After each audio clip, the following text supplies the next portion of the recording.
Thank you to my patrons. Your generosity and commitment to my work is astonishing. I sincerely appreciate it. Maybe an evolutionist will try and say, look, this evolved. But when you're talking about inanimate objects, things that when they come together, they create an incredible effect, that case becomes obsolete and impossible to make. Which is exactly why so-called evolutionists don't use evolution to explain the origin of mountains, you idiots. What kind of a straw man was that? Now, you know, evolutionists might try to explain this mountain through change over time, or... No, they wouldn't. What are you talking about?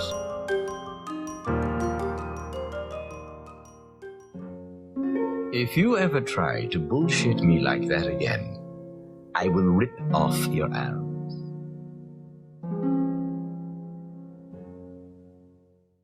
Hey everybody, Magic Skeptic here, and don't worry, the video is about to begin. I just wanted to take a moment to make you aware of my Patreon, the link for which can be found in the description below. Sign up today for as little as £3 per month and you can gain access to a plethora of perks and extras, including downloadable audio-only and ad-free versions of my podcast that you can listen to on the go. You can also have your question answered in a monthly video, and better still, depending on which tier you choose, you could even sit down for a Skype call with yours truly, Magic Skeptic. All that is available and much, much more. All you got to do is click the link in the description below. I hope to see you there. Hey everybody, Magic Skeptic here, and you're all most welcome to another episode of Most Annoying Religious People.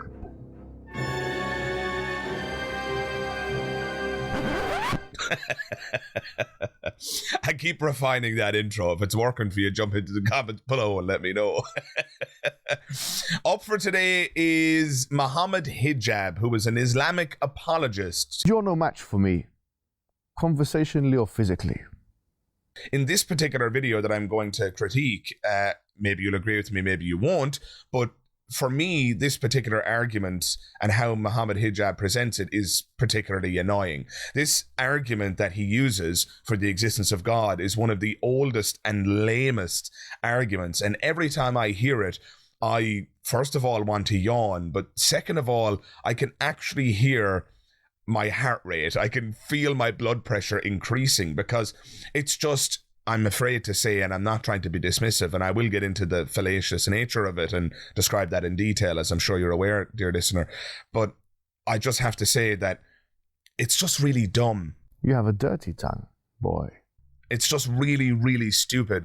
And every now and then, the stupid arguments irritate me the most. Sometimes I can have a laugh at them, other times not so much. This is one of those times where it was not so much. And so you can be the judge, dear listener, but without further ado, we're going to jump into this particularly bland, old, dull, stupid argument for God's existence presented by one Mohammed Hijab, and the link to that video, of course, will be included in the description below if you want to check out the full video on its own. With all that said, let's dive right in. I hope you enjoy it. Assalamu alaikum wa rahmatullahi wa barakatuh. In today's quick video, what I'm going to be doing is exposing to the people a very simple argument for the existence of God. He's not wrong about that. This is a remarkably simple argument for simple minds, presented by simpletons. All right, Mohammed Hijab, lay it on me. Let's do it. Now, many atheists will just say that the universe just is. In fact, Bertrand Russell, who was one of the famous atheist philosophers in the 1930s, in a public debate, he said the universe just is, to indicate that really there's nothing behind it. There's no creative force, there's no design, that it just is. While I'm not here to defend Russell's point of view, I will say for myself that, well, it just is, right? I mean, the universe just is. I'm not saying that that means it exists without an explanation. I'm not saying that that means it doesn't have a beginning. I'm not saying any of those things at all. My answer, as I'm sure you guys are aware at this point, especially if you've been watching my channel for some length of time, is that I don't know. I don't know how the universe got here. I don't even know if there is an answer to that question. It could be the case that the universe is infinite, which would mean that the universe merely is. It's just funny to me when theists kind of point out that this is ridiculous when they're in the very next breath going to describe and point to the existence of a God that just is. When you ask theists about God and where God came from, they'll say, first of all, that's a nonsense. God has just always been. God is infinite. The explanation for God's existence is contained within itself. This is all just another way of saying, and a kind of fancier verbiage version of saying God just is. So it is really rather laughable to me when people like Mohammed Hijab want to say that Bertrand Russell or whoever else, not me, remember, my official answer is I don't know why the universe is here or how it's here and so forth.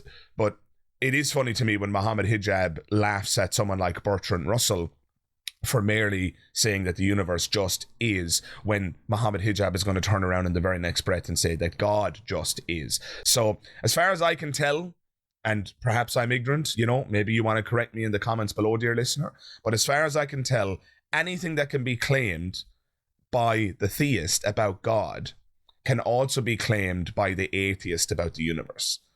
Now, when I say anything there, I don't mean all of the supernatural claims attached to God. I'm talking about origins here. So if the theist is going to say God is infinite, well, then the naturalist or the atheist can say that the universe is infinite, the past is infinite, right? I don't see why, and I don't understand how theists just believe it's automatically a point in their favor to say that they can claim that about God, but that we can't claim that about the universe. I mean, again, the true answer is I don't know. And I don't think Mohammed Hijab knows either. He'll tell you that he does, and he has all the faith in the world, and he's obviously a sincere believer and whatnot, but he can tell me he knows. I'm just not convinced he knows. Telling me you know isn't good enough. You're going to have to demonstrate it, Mr. Hijab. But look, let's continue. Now the point is, we could talk for a long time about the philosophical and from a physics perspective, how the universe is in fact finely tuned and designed for purpose. And that this indicates that there is a designer. We could talk about that, Mohammed Hijab, but you'd be firmly in speculative territory. It is not a foregone conclusion in the domain of physics that the universe is finely tuned. That's not clear at all. You have to demonstrate the existence of fine tuning before you're going to allege that the universe is fine tuned. Now, if you're an atheist and you're a well-read atheist, you will be very familiar with where he's going here. He's going to suggest here that fine tuning is indicative of a creator, some kind of a fine tuner, right? And fine, if there was fine tuning, maybe a creator would be a reasonable hypothesis. But you'd first have to demonstrate that there's fine tuning. And I'm sorry to say that has not been demonstrated. Nobody has ever demonstrated that the cosmological constants and laws of physics and so forth could in fact have been different. First, I am by no means convinced that there is a fine-tuning problem. And again, Dr. Craig offered no evidence for it. It is certainly true that if you change the parameters of nature, our local conditions that we observe around us would change by a lot. I grant that quickly. I do not grant that therefore life could not exist. I will start granting that once someone tells me the conditions under which life can exist. What is the definition of life, for example? Sadly, we just don't know whether life could exist if the conditions of our universe were very different, because we only see the universe that we see. Secondly, God doesn't need to fine-tune anything. We talk about the parameters of physics and cosmology, the mass of the electron, the strength of gravity, and we say if they weren't the numbers that they were, then life itself could not exist. That really underestimates God by a lot, which is surprising from theists, I think. In theism, life is not purely physical. It's not purely a collection of atoms doing things like it is in naturalism. I would think that no matter what the atoms were doing, God could still create life. God doesn't care what the mass of the electron is. He can do what he wants. The only framework in which you can honestly say that the physical parameters of the universe must take on certain values in order for life to exist is naturalism. I mean, we just know so little about what constitutes life and how it, I mean, we have the universe we have, and you could imagine fiddling with the numbers and making them, to what extent that freedom is even there mathematically isn't clear. It looks like the constants in nature are fine-tuned for life to exist, but we don't know if another set of constants would allow another kind of life to exist. We don't know enough. It's part of the problem of the anthropic principle. It's really a principle based on ignorance, not knowledge. It's based on saying we don't know the answer. We don't know enough about the universe to know if there's a fundamental theory that says it has to be this way, or if these weird coincidences are there because we happen to be measuring them. For all we know, Mohammed Hijab, when universes are created, they always have these physical qualities and parameters. It could be the case that a different universe isn't possible. Now, some of you might be thinking, but Magic Skeptic, what are you talking about? That makes no sense. What I'm saying, guys, is perhaps there's a physical law that we have not yet discovered that results in universes always having these parameters. Think of it like any other physical law that's unchanging. The force of gravity on Earth doesn't change. It will remain constant. It won't matter how many times you drop an object in a vacuum, it will always fall at the same speed because the mass of the Earth is unchanging, right? So in other words, it's not possible to fall at a different speed in a vacuum. Now, obviously, if you want to talk about air resistance outside of a vacuum, things do fall at different speeds based on their own mass. But in a vacuum, where air resistance becomes an irrelevancy, objects will always fall at the same speed. Yes, a feather and an anvil will fall at the same speed in a vacuum because the force of gravity is unchanging. It is completely unchanging. It will never be different. There is no reason to expect it to ever be different. It could be the case, dear listener, and all I'm suggesting here is that instead of fine-tuning, perhaps these rules, laws of physics and cosmological constants and so forth, maybe all of those numbers couldn't have been otherwise. And for Mohammed Hijab to suggest that there is in fact fine-tuning, that's the first thing he would have to demonstrate. He would have to demonstrate that those numbers, the physical parameters of reality, he would have to demonstrate that they could have been different. But he can't do that because we have a sample size of one universe. If we had many universes to explore and to investigate, we might very well discover that universes have different parameters. But we can't know that because we're hopelessly stuck in our universe. So go ahead, Mohammed Hijab. Tell us about that fine-tuning. But on a very fundamental level, you can just look around. I mean, the Quran, for example, it makes a very potent yet very simplistic argument where it says, أفلا ينظرون إلى الإبل كيف خلقت وإلى السماء كيف رفعت وإلى الجبال كيف نصبت وللأرض كيف سطحت. And as we say in Ireland, Póg Mahone. In the 88th surah of the Quran, it says, do they not look over at the camel, how it was created, and how the sky was raised, and how basically in this case, it's a perfect example here, how the mountains have been established and have been pegged onto the earth. I'm going to go ahead and give him a free pass in the metaphorical language here, but no, the mountains weren't pegged onto the earth. We have a very good understanding about how mountains form, and it has a lot to do with plate tectonics and nothing to do with somebody pegging the mountains onto the bloody earth. Anyway, again, I'm trying to give him the free pass on the metaphorical usage here, so let's just hear him out. And how the earth itself has been straightened and smoothed for easy moving around it. No, it hasn't. Have you seen Mount Everest? What are you talking about? The earth has been straightened for us to move around in. There are considerable portions, at the very least, of the earth's surface that are inaccessible to us. I mean, the oceans, for example. We can't live on the water. We can't live under the water. We can build atop it with, engineering and so on and so forth, but that kind of defeats the purpose. How? Well, remember what Mohammed Hijab is claiming here. He's suggesting that the Earth's surface has been straightened out for us by God in order to make it accessible, as though it were created with us in mind, in advance. And how the Earth itself has been straightened and smoothed for easy moving around it.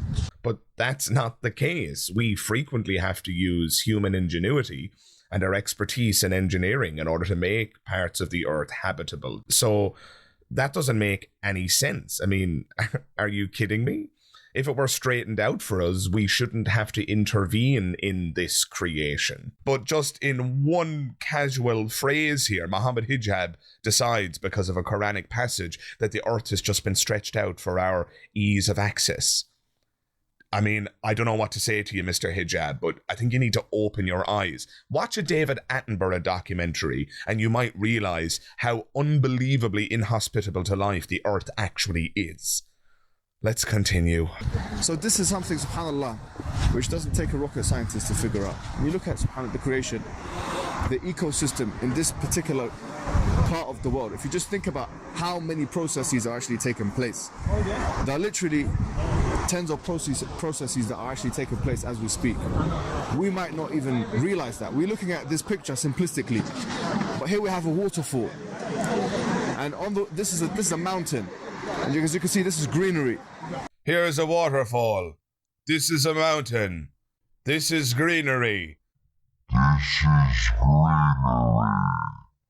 I feel like I'm in a fucking kid's classroom. I feel like I'm back in school and I'm age 4 and the teacher is pointing to the images on the board. This is a duck, this is a horsey, and this is a mouse. What the actual fuck is going on here? And see, guys, this is why hijab has been featured in this video. This is the most condescending, ridiculous, dumb argument ever. Yeah, Mohammed Hijab, I get it. You think God created everything, so suddenly everything becomes evidence of God. Of course the mountain is evidence of God. God created everything. Right? I mean, of course the sky is evidence of God. God created everything. Of course the greenery is evidence of God. God created everything.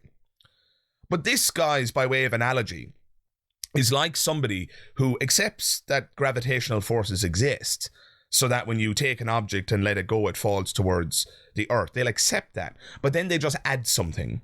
And they say, oh, but in my opinion, when I let go of the object and it falls, I believe that it's invisible magic fairies that pull the object towards the ground. Are you mad? Let's imagine somebody really believes that. Now, I'm not saying that a belief in God is directly equivalent to this belief in magic, invisible fairies. So please don't think I'm erecting a straw man here, dear listener. I'm just using this as an analogy for a moment to explain a particular principle, okay? So let's imagine we have this person who believes that gravity and the resulting objects falling towards the earth is caused by invisible magic fairies that pull the object towards the ground, okay? Let's imagine somebody has that belief. An obviously ridiculous, evidentially bankrupt belief. Fine. Every time you speak to that person, they're going to say, hey, look, that ball just fell towards the earth. See? Magic fairies. What did I tell you? Do you see the mistake that's happening here? Every single time an object falls, a plane falls out of the sky. See, look, invisible fairies. Look, see again, right? They're pulling that plane towards the earth, right? And as I'm talking to them, my phone falls out of my hand. See, look, invisible fairies. They pull it towards the ground, right? Can you see the problem that's happening here, dear listener?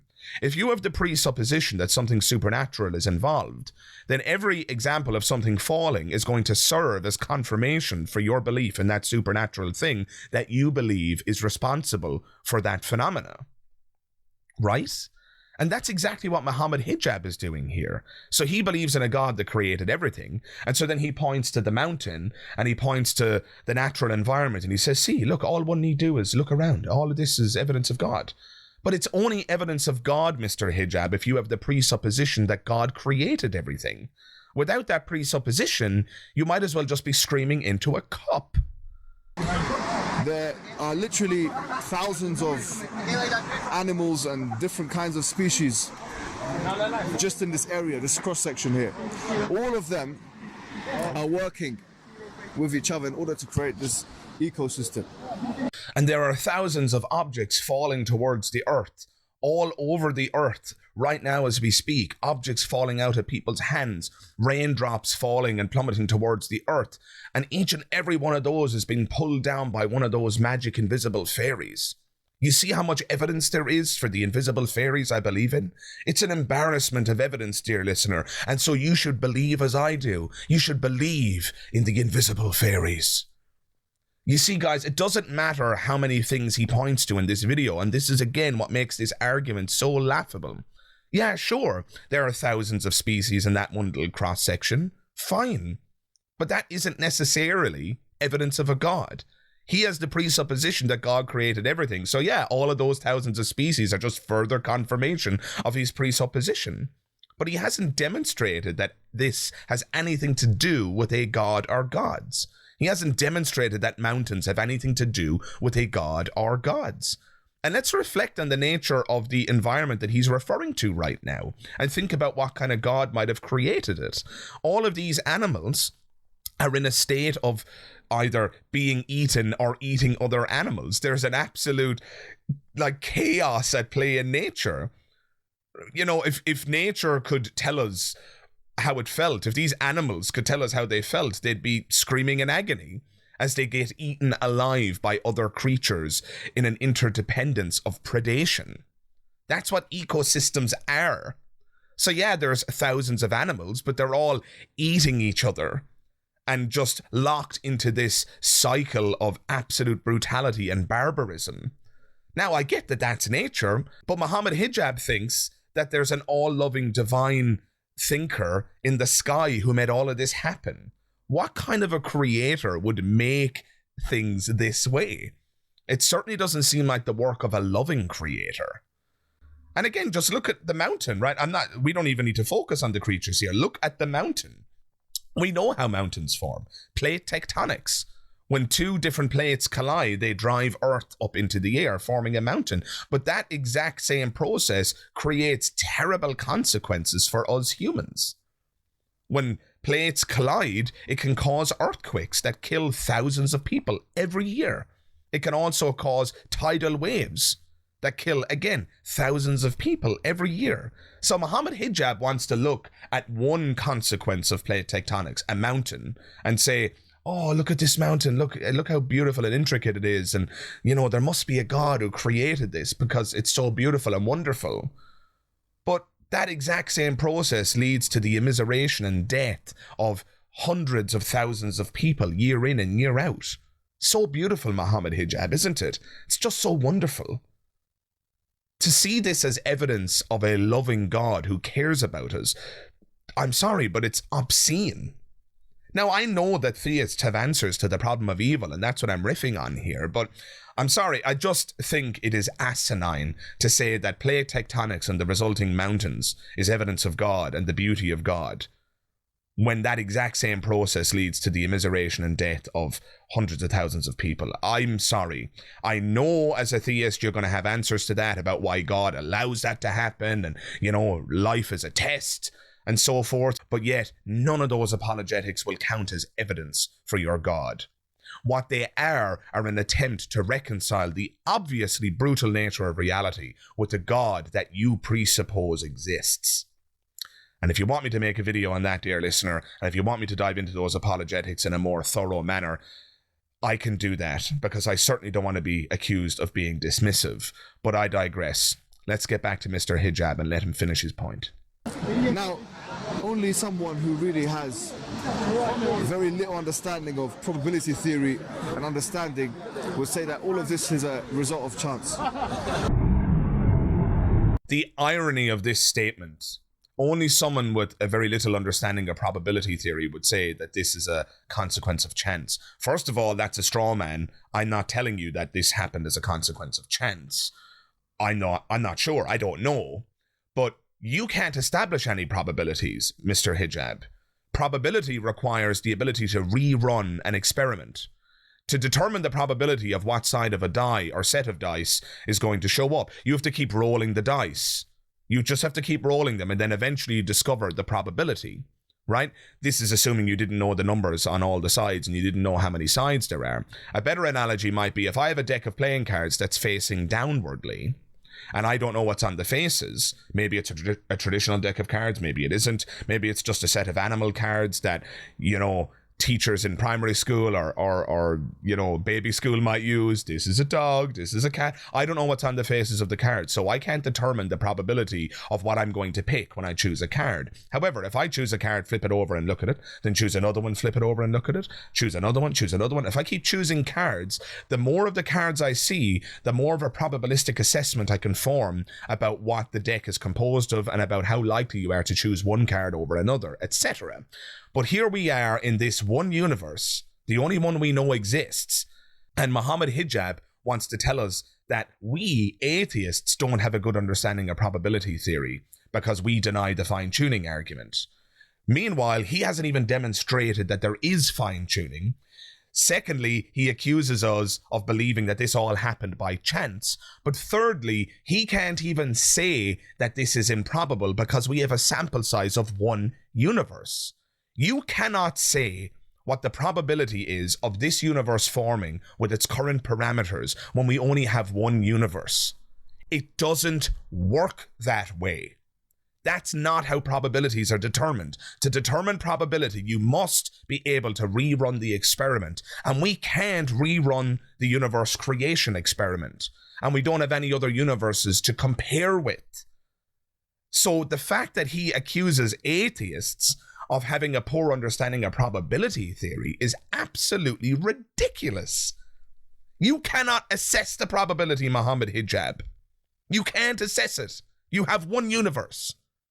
Please tell us how you are discerning what the probabilities are. You can't do that. You cannot discern probability with a sample size of 1.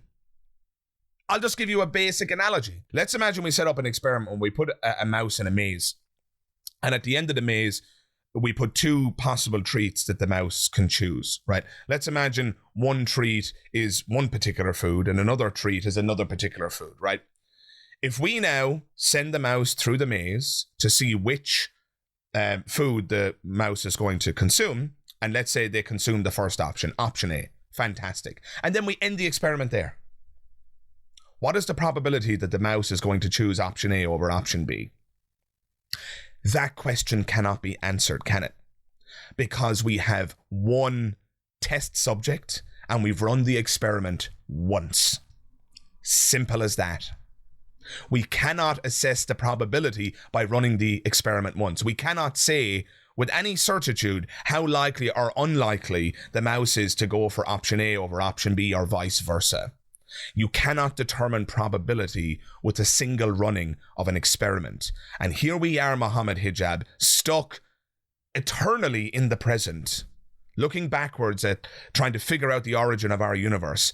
We have one universe that we are hopelessly stuck inside. Maybe with science in the future, we might be able to peer into other universes, should there be any. I don't know. But for now, we're hopelessly stuck in the present in a singular universe. And you're telling me that I misunderstand probability theory when you're about to wax lyrical about how improbable things are to form this way and how fine-tuned it is without demonstrating fine-tuning. You don't have a leg to stand on, Mr. Hijab. It is you, I'm afraid to say, who does not understand probability theory. I'm going to move on now. Maybe an evolutionist will try and say, look, this evolved. But when you're talking about inanimate objects, things that when they come together, they create an incredible effect, that case becomes obsolete and impossible to make. Which is exactly why so-called evolutionists don't use evolution to explain the origin of mountains, you idiots. Come here, let me slap you. What kind of a straw man was that? Now, you know, evolutionists might try to explain this mountain through change over time, or... No, they wouldn't. What are you talking about? Evolution is about life. It's about organic life and how it changes over time. Evolution doesn't even address origins. Evolution just addresses change over time. That's it. Change over time is a fact, by the way, right? But I won't get into that one right now. So, yeah, this is just ridiculous. This is absolutely asinine. Why would you saddle evolution, the theory of evolution, with explaining mountains? Nobody who accepts evolution thinks that it has anything to do with mountains. What are you talking about? No, mountains are explained by plate tectonics. Pick up a geography textbook. Ugh. Let's keep going. Really, human beings, and this is another argument we can make. Another argument, in addition to all those other fantastic arguments that you've used thus far. Yes, all right, let's hear it. Human beings have an understanding within. Human beings have a consciousness, yeah?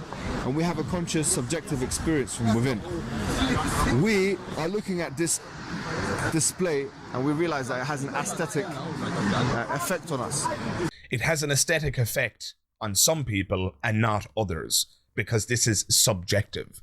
As the legend David Hume once put it, beauty is no quality in things themselves. It exists merely in the mind which contemplates them, and each mind perceives a different beauty. One person may even perceive deformity, where another is sensible of beauty, and every individual ought to acquiesce in his own sentiment without pretending to regulate those of others. Some people don't give a shit about mountains, Mohammed Hijab. Some people don't care. Some people don't give a crap about nature and the environment, right? Some people don't give a damn at all. People differ. This is a matter of opinion. The fact that we feel something and others don't is irrelevant. But if you're going to try and erect the case that we all feel the same way about a particular aesthetic thing, that is a nonsense. That is absolute hogwash. But I know where he's going here. He's going to suggest that the fact that human beings have a sense of value for aesthetic beauty is actually evidence of a divine spark. It's evidence of a God that created us with an ability to appreciate the value of his creation. But that doesn't follow at all, because people differ in their opinions about what's aesthetically valuable. It is all a matter of subjectivity.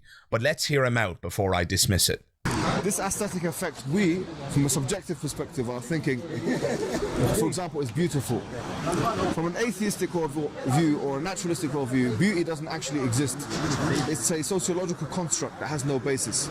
Sociological constructs do exist, Mohammed Hijab. You wouldn't be able to refer to them if they didn't. So what he's doing here is using a very particular definition of the word real. For him, real has to be something that exists deep within our biology. It has to be something physical or something of that nature. So he's importing a very particular definition of real into this conversation in order to dismiss other things as not being real. So sociological constructs do exist. We have many of them. Money, currency is a complete and utter sociological construct. The only reason money has value is because we believe it has value. But that doesn't mean that it's not real.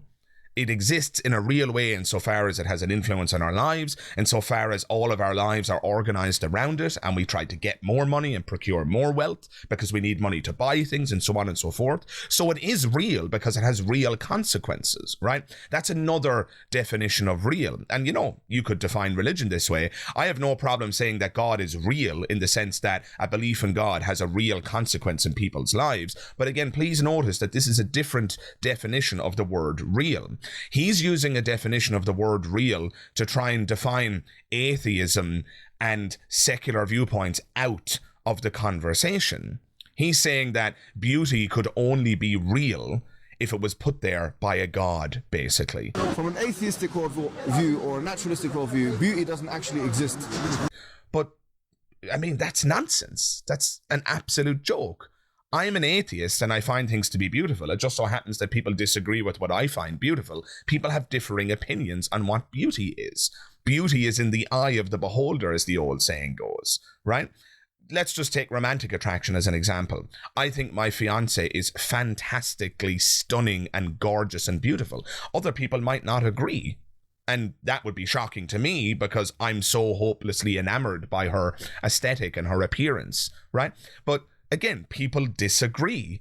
Beauty is in the eye of the beholder. It is a completely subjective thing. Furthermore, if indeed beauty serves as evidence for the existence of God, then doesn't that mean by contrast that ugliness serves as evidence against the existence of God?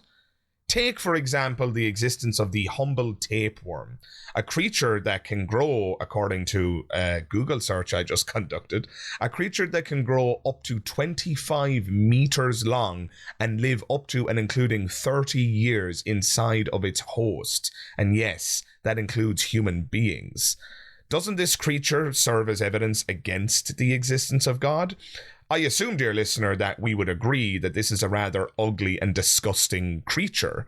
I would be very surprised if I got some pushback on that front. And, even if we didn't agree, that would just serve as evidence for my previous point, which is to say that there is no objective beauty, and so this argument doesn't even get off the ground. How can beauty serve as evidence for the existence of God if we can't even agree on what constitutes beauty? But tabling that for a moment, assuming we agree that the humble tapeworm is a disgusting and ugly creature, wouldn't this serve as evidence against the existence of God?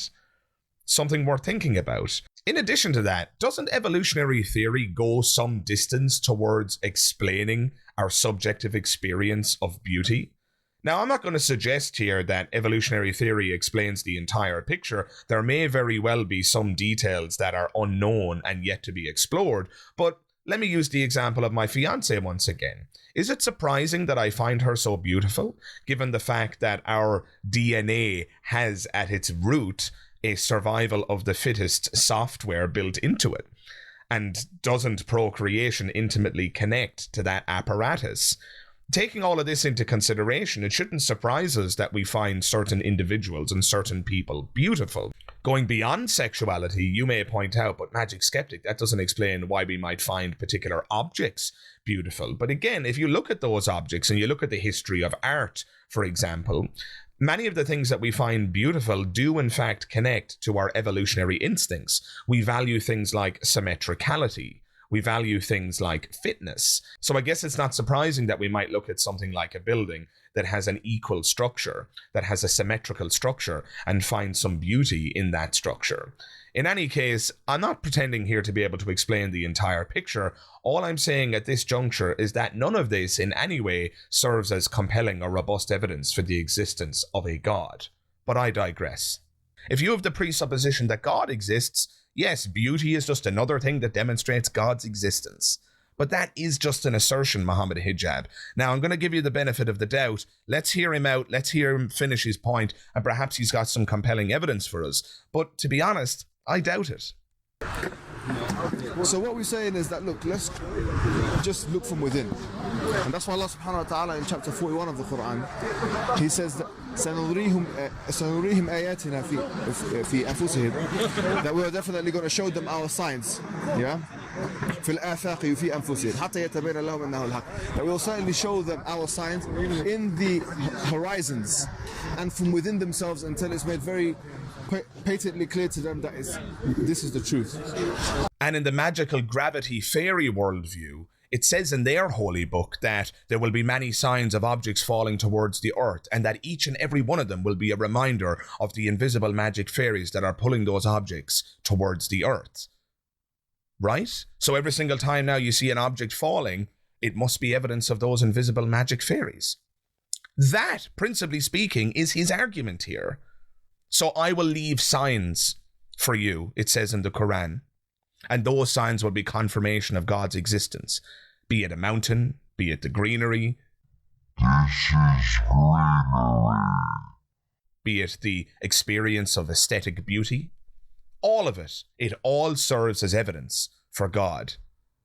If, and only if, you have the presupposition that God created everything.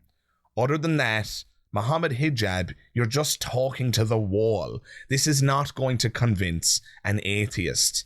You can list as many objects as you like that you believe were created by God, and it's not going to convince a non-believer that they were created by God, because you have to demonstrate the mechanism. You have to provide actual evidence. You can't just keep appealing to your presupposition, just like the person who believes that objects falling towards the earth are being pulled there by magical fairies isn't going to convince someone by pointing out another object that's falling, and another object that's falling, and another object that's falling. It doesn't matter if they list 1,000,000 objects in a row that are falling. None of that serves as confirmation for fairies pulling those objects towards the earth without evidence. You need to provide evidence. You can't just keep enumerating the number of objects that you think are explained by your deity. That's not going to convince me. It's not going to convince any rational, skeptical person. You need to provide evidence of the creator actually creating these things. Continuing to list objects is just a load of hogwash. Let's continue. So someone of sound intellect and what we would call uncorrupted, what we call fitra, predisposition, would look at such a display and come to a direct conclusion that the one who is behind this is a creative force with intelligence and will and the ability to create, and this is the force we call Allah. So the existence of God is patently clear. And for atheists, I think really it's time for you to be honest with yourselves. Agnostics, they have to also be very honest with themselves. Say, what do you really think is the reason why we are here? And these things are the way they are. Think about it, inshallah. Make sure to subscribe to the channel. Assalamu alaikum wa rahmatullahi wa barakatuh. And in closing, I'll remind you once again, Mohammed Hijab, the reason I think that mountain is there is because of plate tectonics. Sorry. Are you mad? Now, he might say, but then why are the plate tectonics there? Why are the plates there? Well, we know how planets form. Well, why did the planets form then? Well, you know, we know how the matter in the early universe, chaotic though it was, eventually formed planets and so on. Yeah, but why was the matter there in the first place? And we'll keep going all the way back and all the way back, and then eventually we'll get to a point where I'll say, out of honesty, well, I don't know. I don't know what caused the Big Bang, Mr. Hijab. And that's where he'll assert, see, Mr. Atheist, you need to be honest with yourself. And for atheists, I think really it's time for you to be honest with yourselves. Clearly God made that happen. And yet you won't be providing a shred of evidence to demonstrate that fact. This is just an assertive argument. All he's doing here is stacking assertions, one on top of the other, on top of the other, and on top of the other. And I really do believe that my invisible fairy analogy holds here, guys. Again, I'm not saying it holds insofar as the character of God is analogous to an invisible fairy or something like that. I'm not trying to be demeaning, believe it or not. I'm saying that this analogy holds, principally speaking, because if someone has that presupposition that it is in fact fairies that are pulling objects towards the earth, they might be tempted to keep enumerating the number of objects that are falling. And every single time another object falls, they're just going to look at the people who don't believe in those fairies and say, why aren't you believing in these fairies? Look at the number of objects that I've listed. I've listed thousands of objects that are falling. They're all clearly being pulled down by fairies. You need to be true to yourself. You need to honestly reflect and realize that invisible magic fairies are pulling these objects towards the earth. And yet the enumeration of those thousands of falling objects is going to be no more convincing to the non-believer in fairies than Mohammed Hijab's argument is to the atheist. And so with that said, guys, I'm going to leave it there. I hope you found this video interesting. I hope you found it engaging. I hope you found it entertaining above all else. If you enjoyed it, please do drop a like on it. That helps out the channel enormously. And if it is your first time visiting the channel, please do hit that subscribe button. And while you're at it, make sure you check the bell notification icon, because that way you'll be able to stay up to date with all things on the channel, and you'll even be notified as and when my latest videos go live. One last thing, thank you to my patrons. You guys are amazing. Your generosity continues to blow me away. If you'd like to become a patron like those I've mentioned, jump into the description box below. You'll find the link to my Patreon account. Click that link. It'll bring you to the page, and you'll be able to sign up for as little as £3 per month. And for doing so, you will gain access to a plethora of perks, bonuses, and extras. So guys, thank you very much for watching this video, and I hope to see you in the next one. All the best. Bye-bye. Come here, let me slap you.